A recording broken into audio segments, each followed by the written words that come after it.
I'm not the best pilot in the world, but usually I know what I'm doing.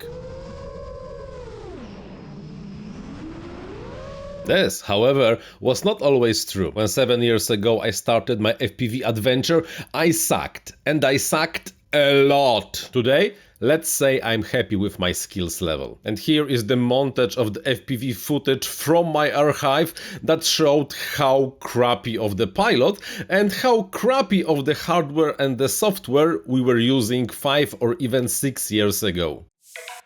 The majority of the footage was recorded on the 5 inches, however there are also 450 and bigger 10 and even 12 inch quads over there.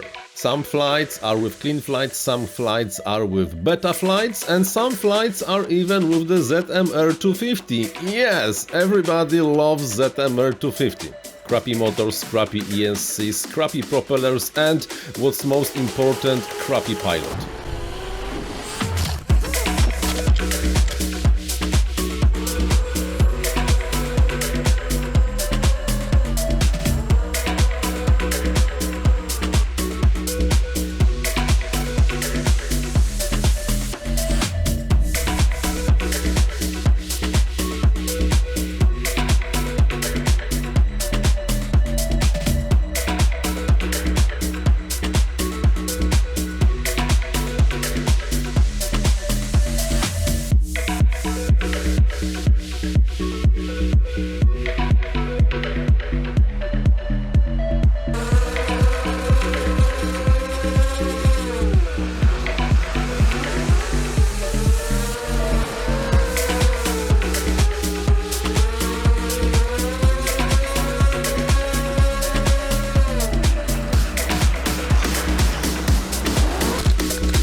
How about that? I sucked, right? If you would like to learn something new, here's a video for you. I'm Paweł Spychalski, thank you very much for watching and happy flying!